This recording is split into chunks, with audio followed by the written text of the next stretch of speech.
Já podemos começar.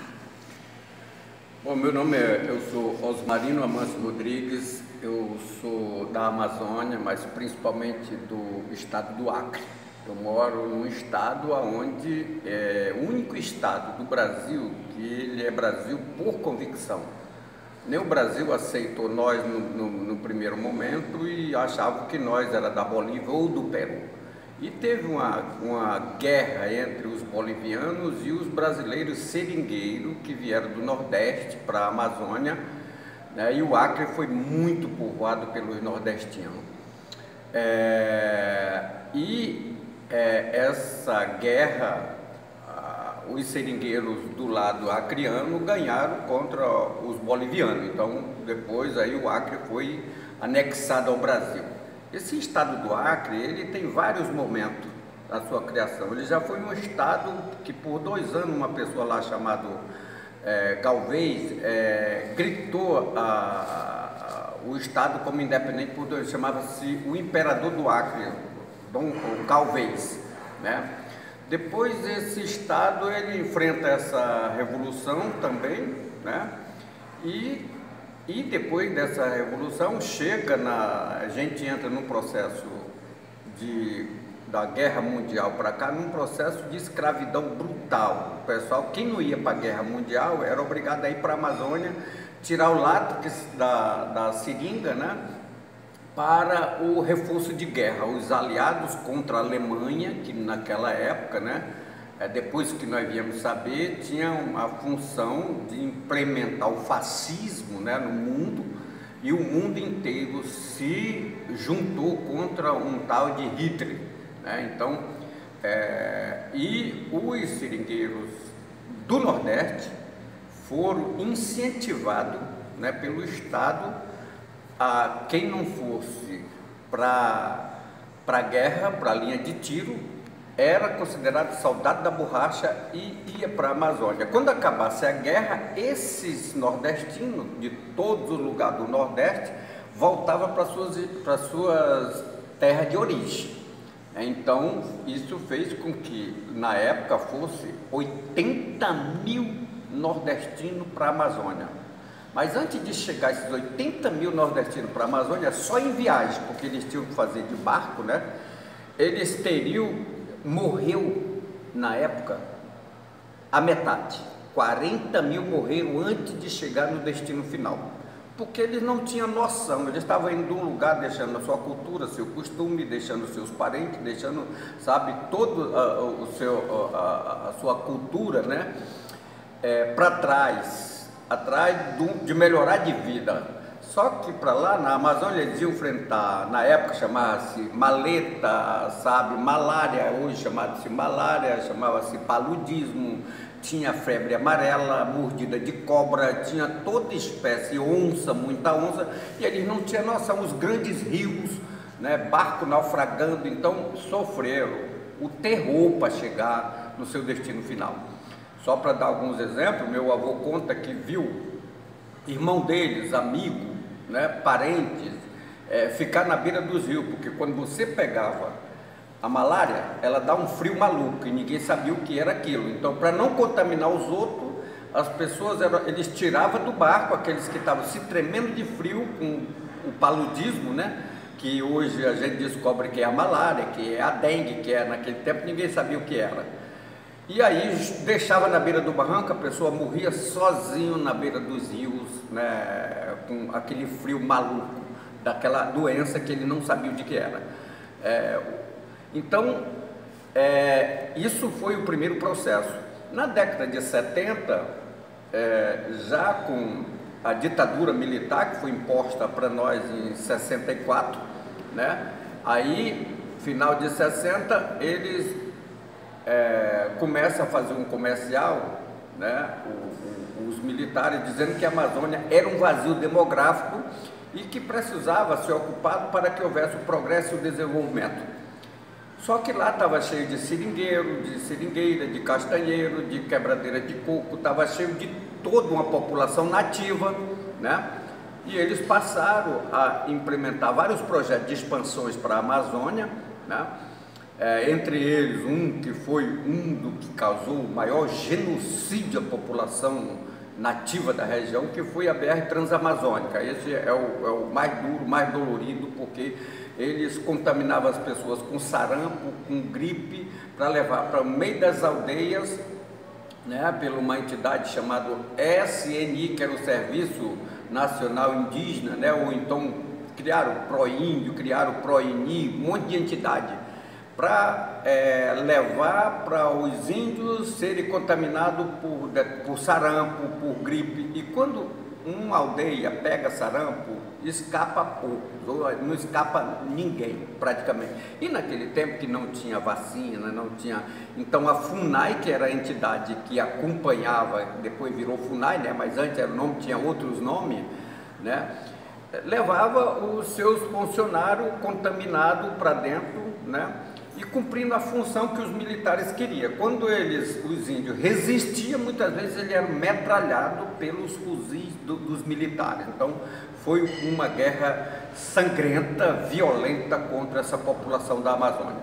O Acre foi um desses estados que se recusou a aceitar no começo, porque como a gente vivia da castanha, da pesca, da caça, né, do extrativismo, da borracha, a gente não sabia trabalhar no sol, na agricultura, e nós nos recusamos a aceitar o tal do progresso e desenvolvimento naquele momento que eles falavam, porque eles queriam destruir a floresta para a pecuária, para tirar madeira, para tirar o garimpo, para tirar o gás, para tirar o petróleo.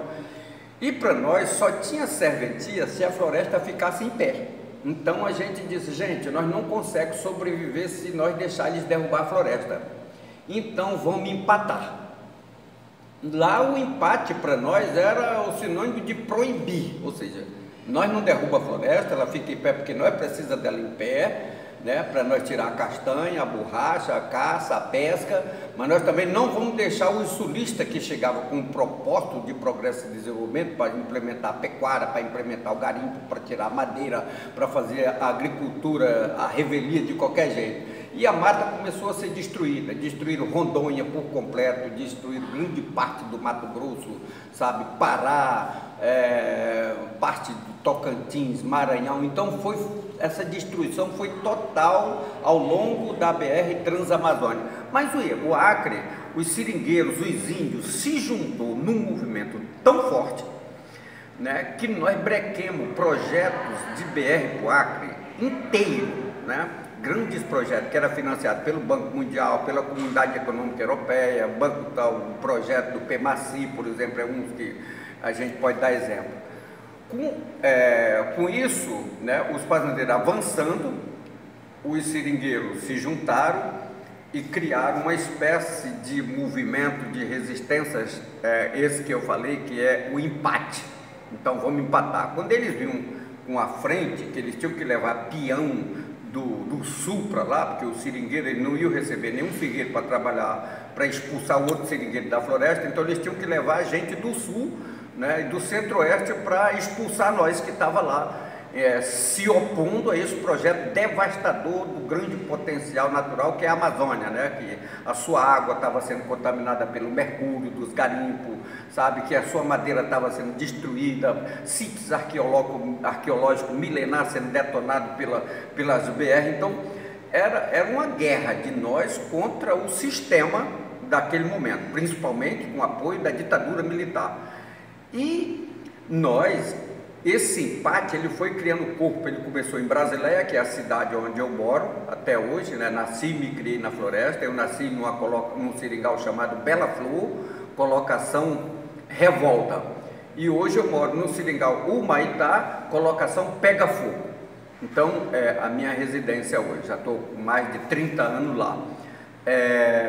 Esse movimento ele ganhou muita notoriedade, né? Foi um movimento que ficou conhecido porque muitas pessoas foram assassinadas, entre elas um grande dirigente nosso que chamava-se Chico Mendes. Então, com a morte do Chico, o mundo caiu em cima de nós, mas também fez dar visibilidade ao que estava acontecendo na Amazônia. Então, isso para nós foi triste, porque nós perdemos muitos companheiros importantes assassinados pela UDR, que é a União dos Fazendeiros, né? União Democrática Ruralista. A União Democrática Ruralista, que nós lá chamava de União da Desgraça Ruralista, que era muito violento. Então, nós conseguimos fazer esse movimento, e esse movimento, ele criou um conselho, né, da Aliança dos Povos da Floresta, que aí juntou, que eles usaram muito o seringueiro e o índio para se matar, para fortalecer o avanço da pecuária, o avanço da Transamazônica. Então, para abrir a Transamazônica, eles usavam em alguns momentos os seringueiros para matar índios, que o seringueiro conhecia. Então, muita coisa. Nós criamos a Aliança da Floresta, a Aliança dos Povos da Floresta, naquele momento, para a gente saber. Nós fizemos um encontro em Brasília, com 130 seringueiros de toda a Amazônia, e foi lá em Brasília que nós descobrimos que a camisinha de vento só serve se for da borracha nativa, que o pneu do avião só serve se for da nossa borracha, que a borracha de pressão não serve da borracha sintética, tem que ser da borracha nativa. E foi lá que nós começamos a ver a importância que tinha a borracha que tinha sido contrabandeada de lá para os países asiáticos. Essa é uma outra parte da nossa história, né? Então nós conseguimos, nós 100% era analfabeto, né, naquela região. Então você imagine um povo quase 100% analfabeto. Como é que você faz um movimento desse sem ter força política, sem ter poder econômico, né? E um pessoal totalmente, as distâncias geográficas, o isolamento, longe dos centros do Brasil, né? Centros das metrópoles, né? Mas como é que esse movimento chega, o pessoal na região, e vê o nosso movimento dos empates? E aí passaram a dizer que nós éramos ambientalistas, nós nem sabíamos o que diabo era isso, chamaram nós de ecologista no primeiro momento. Eu chamei o Chico Mendes, Chico, ó, o que é isso? Isso é uma sobremesa? Que diabo é isso? Né? Estão xingando a gente de quê? A gente não compreendia o que era isso, mas ele explicava para nós que tinha uma parte no mundo afora aí chamada Antártida, que se a floresta caísse, o clima aumentasse, né, ele chamava de o efeito estufa, né, que é o aumento da temperatura. Nós não conhecíamos nada das atmosféricas, né? Então, que diabo é isso? Eles explicavam que com o derretimento desse lugar chamado Antártida, né, a camada de gelo ia se dissolver, e quem morasse na beira-mar ia ficar debaixo d'água, porque o mar ia subir de 8 a 12 metros. Então toda a cidade de beira-mar ia ficar debaixo d'água. Para nós não era problema, lá no Acre não tem mar, então nós estávamos longe do mar, isso para nós não era problema. Aí disseram, mas tem uma camada de coisa no espaço chamado ozônio, né? E os buracos na camada de ozônio estão aumentando, e o sol vai bater direto nas pessoas, e as pessoas brancas vai sofrer muito câncer de pele. Bom, nós não somos branco e nem nós trabalhamos no sol, portanto a gente não pega sol, para nós também. Então eles explicaram um monte de coisa, mas depois o Chico Mendes chamava nós, e os Pinheiro, todos os nossos dirigentes na época, diziam, gente, faz sentido nós fazer uma aliança com o movimento ambientalista no momento, que eles não estão querendo a floresta para eles. Então isso tem uma serventia no mundo afora aí que nós não sabemos, mas vamos ter a sensibilidade de fazer essa aliança. Então a gente fez a aliança também com o movimento ambientalista naquele momento. Então, primeiro, vamos ver quem é nosso principal aliado. Aí nós descobrimos que o nosso principal aliado eram os índios, né? Era tudo que era extrativista, tudo que era nativo. Aí entrava quilombola, entrava indígena, entrava onde tinha floresta. Nós fizemos um levantamento para criar as reservas extrativistas em 80 milhões de hectares de floresta, onde tivesse floresta, ou fosse terra quilombola, ou fosse terra indígena, ou fosse terra de seringueiro, quebradeira de coco. A gente começou, e passamos aí para o estado do Amazonas, Rondônia, Pará, Mato Grosso, Maranhão, Tocantins, tudo que foi canto, fazer essa discussão da importância da disputa pelo território. Nós queríamos a floresta, mas para nós garantir a floresta, nós temos que garantir a defesa dos nossos territórios. Isso foi o movimento que teve adesão de estudantes, de muita gente das universidades do Brasil e do mundo. Então nosso movimento ficou conhecido por conta dos empates, né? E tivemos pessoas, figuras importantes que nós criamos no estado do Acre, por exemplo, na década de 70 até 80, 10 pessoas se apropriaram de uma área de terra de 8 milhões de hectares de terra, ou seja, tinha os maiores 10 latifundiários que tinham as maiores áreas de terra lá. Então eles se apropriaram de mais da metade do estado, porque o estado tem só 15 milhões de hectares de terra. Então 10 pessoas se apropriam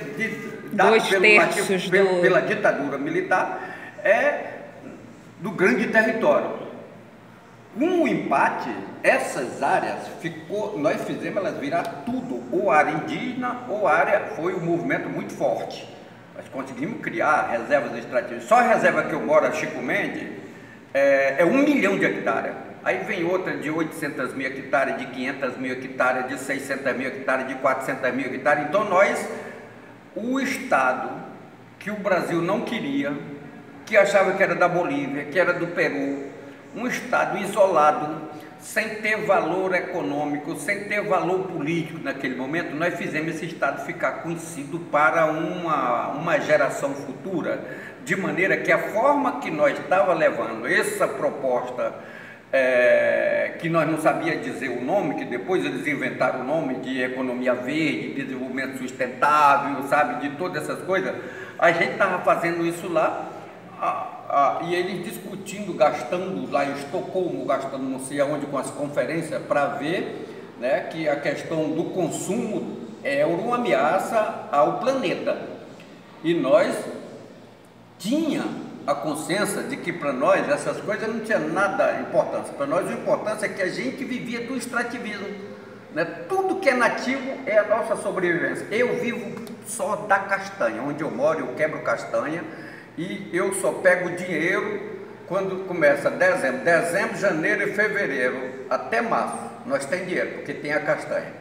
A nossa seringa não tem valor econômico mais, porque os plantios do São Paulo, porque aí tiraram o plantio para São Paulo, para Santa Catarina, para Bahia, para os países asiáticos, né, a Malásia e tal, levaram, contrabandearam a nossa semente. Então os seringais lá, a borracha de lá é muito mais barato, né, porque ela tem um subsídio. Eles fazem essa coleta lá, escravizando os seringueiros lá dos países asiáticos, né, porque eles sofrem com situações piores do que nós, porque nós pelo menos estamos no território, nós criamos uma proposta de reserva extrativista, que a gente não quer o título da propriedade, nós reivindicamos o usufruto, não? Então o título fica da União, o usufruto é nosso. Só que a Marina, que foi uma grande personalidade no movimento lá, né, quando ela virou ministra, ela passou a criar uma logística para o grande capital dar continuidade e tomar de conta para explorar e detonar com todo aquele potencial. Ela criou uma lei chamada Lei de Gestão de Florestas Públicas. Essa lei dá direito a todas as terras públicas, ou terras, tudo que é público. Pode uma entidade, uma ONG, um empresário, uma pessoa que tenha poder econômico, pediu uma concessão nessa lei por 40 anos. Durante 40 anos, o seringueiro, o índio, o quilombola, a quebradeira de coco fica proibido de entrar naquela área. Ribeirinhos, então, tudo, ribeirinho, pescador, todo mundo fica proibido. Só entra o empresário, a empresa, né, com a polícia e tal, e tal, e tal. É um modelo parecido com o... Claro que a gente precisa guardar as diferenças, mas com a apropriação de parte do território de Alcântara para a implantação da base, com deslocamento compulsório das comunidades no entorno, do local e do entorno. Exatamente. Né? Então isso, porque na realidade isso é feito, eles fazem muitas vezes, usa pessoas das universidades, né, para fazer todo o pedido dessa concessão por 40 anos. Quando acaba, que eles fazem toda a exploração, aí eles vão tirar o petróleo, vão tirar a casterita, vão tirar o ouro, vão tirar tudo, vão fazer a biopirataria, desenvolver o processo da biopirataria naquela área. Quando termina os 40 anos, essa lei pode ser, essa concessão pode ser refeita por mais 30. Então a Marina privatizou a Amazônia por 70 anos, entregou para a iniciativa privada, para o monopólio internacional e nacional. Né? Tanto que hoje os chineses começam a chegar no Maranhão, sabe, começam a chegar na Amazônia, comprando grandes extensões de terra, os americanos, como o Daniel Ludovico, comprou o projeto Jari, sabe, no Pará, e tem muitos outros. Franceses também estão chegando, não é? Exato, muitos grandes multinacionais, né? Então o monopólio internacional hoje disputa todo esse terreiro de pesquisa que é a Amazônia, porque eles querem se apropriar. E o latifúndio, né, que é hoje o agronegócio, passa a se apropriar disso através de alguns projetos, como o ISSA, que é um dos projetos que disputa esse território latino-americano, a nossa região aqui, Brasil, Peru, Paraguai, Uruguai, todo o Chile, vem para cá e estão loteando o seu potencial natural. Então, uns estão tomando de conta das águas, outros da madeira, outros do carbono, que é através do projeto do RED, mercado de carbono, estão se apropriando dos meios naturais e estão privatizando tudo. Então, nós estamos vivendo hoje no Acre, por exemplo, eles descobriram gás no Acre, estão usando uma metodologia, uma tecnologia para tirar o gás, o frac. O frac, ele detona com o subsolo, detona com a água, as pessoas pegam câncer. Onde ele foi feito nos Estados Unidos, ninguém quer nem ouvir nessa tecnologia para tirar o gás. E aqui no estado do Acre, o governo do Brasil está aceitando. Até agora nós conseguimos, porque teve uma juíza de coragem lá que deu uma liminar suspendendo, mas nós não sabemos até quando isso vai... A Petrobras está fazendo a prospecção de petróleo e os madeireiros estão avançando para tirar a madeira, né? E agora estão chegando lá com um projeto do RED, que é um projeto de compensação, né? O cara está destruindo lá nos Estados Unidos, lá no sul do Brasil, diz: não, eu tô poluindo aqui com essa indústria de Roundup, sabe, de tudo que é veneno, estou botando veneno, mas eu estou compensando lá no Acre, ou lá no Tocantins, ou lá em Rondônia, ou lá no estado do Amazonas, vou mandar o dinheiro para lá para ninguém derrubar mais a mata. Aí dá uma esmola, chega, nem paga o seringueiro, nem paga o quilombola, a gente só assina um termo de concordância para aceitar eles entrar na área.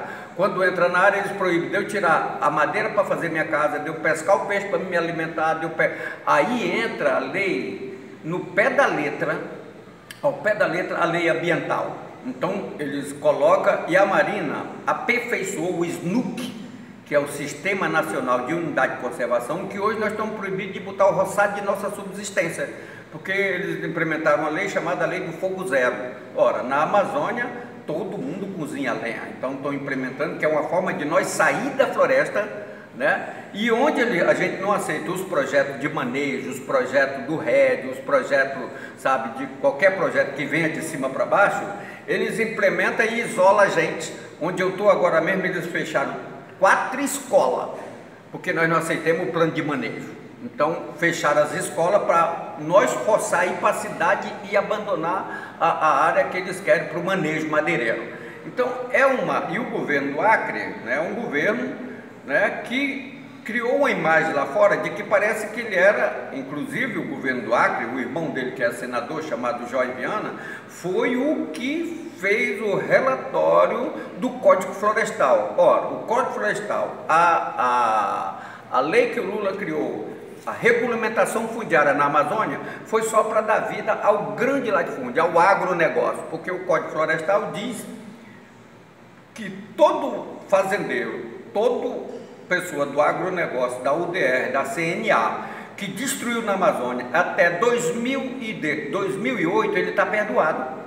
Então ele não perdoou toda a dívida ambiental desse pessoal, da destruição, da poluição aos rios, sabe, de tudo que eles fizeram. Agora, com o Código Florestal, vem o perdão desse pessoal. Então o governo do Acre, que criou um slogan para o Acre, governo da floresta, e só depois eu vim entender que realmente é governo da floresta mesmo, não é do povo da floresta, é um governo onde a floresta vem. Aí ele criou essa proposta da economia verde, né, e a Marina criou o tal do selo FSC, que é o selo da exportação. Então toda a matéria-prima é exportada, né, e agora ela legalizou os transgênicos. A lei dos transgênicos foi criada pela Marina.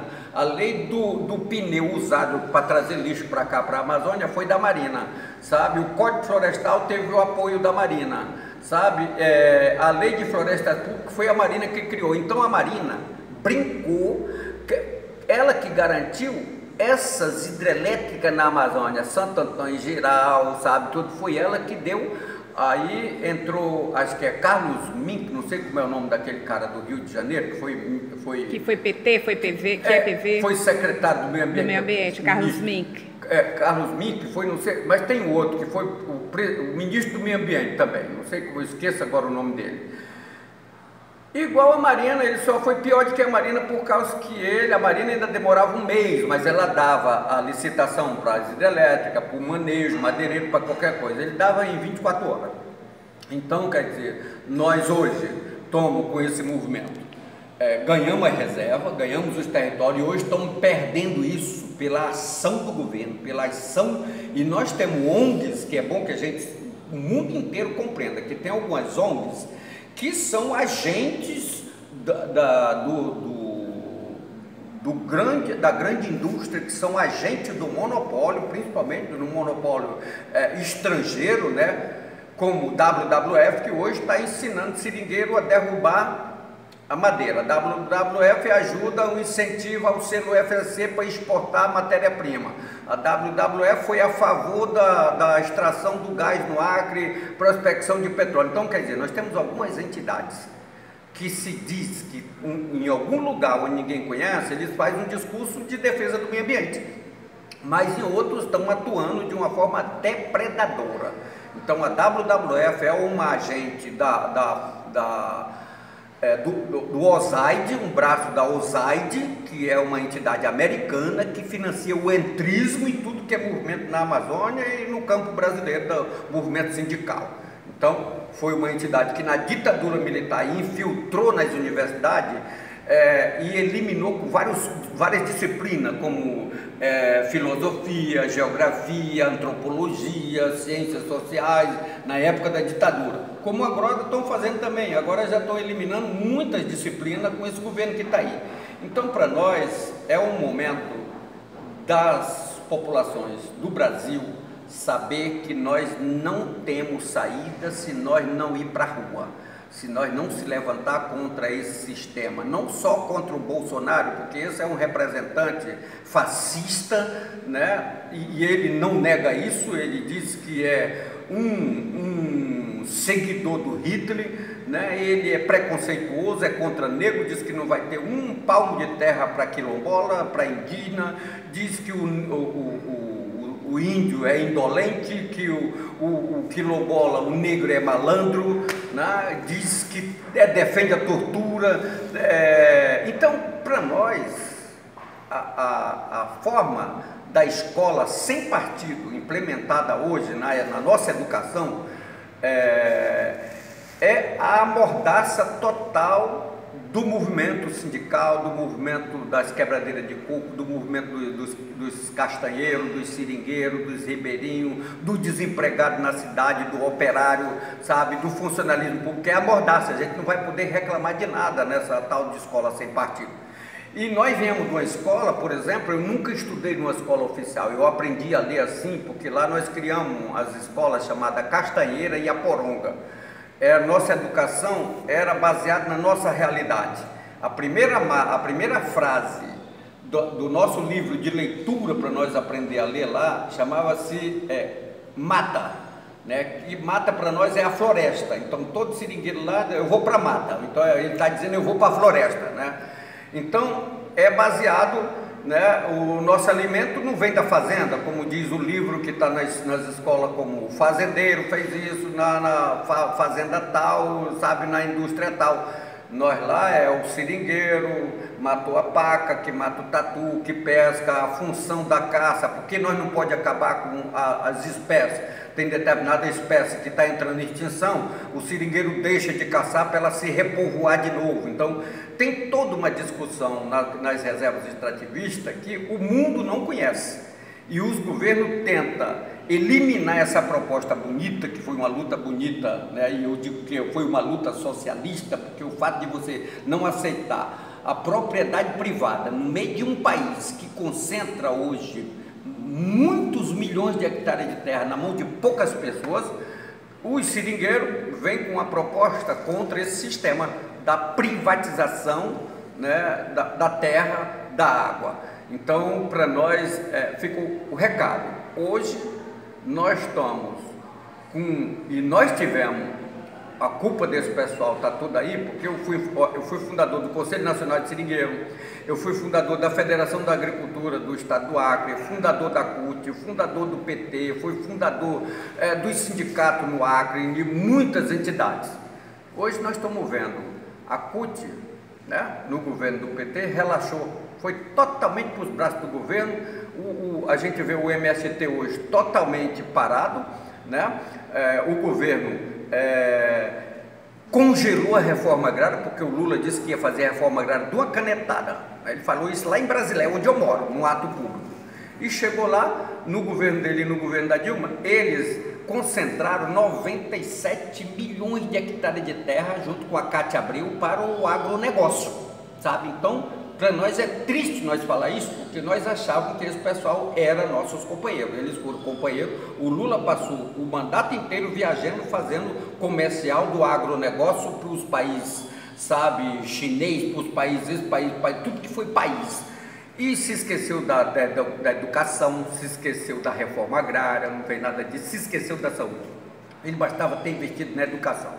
Um povo que não tem uma educação de qualidade, ele é um povo fadado a viver explorado, fadado a viver refém e submisso das políticas implementadas pelo agronegócio, pelo grande capital. Então, para nós, é lamentável. Eu estou hoje ajudando. Lá no Acre, nós fizemos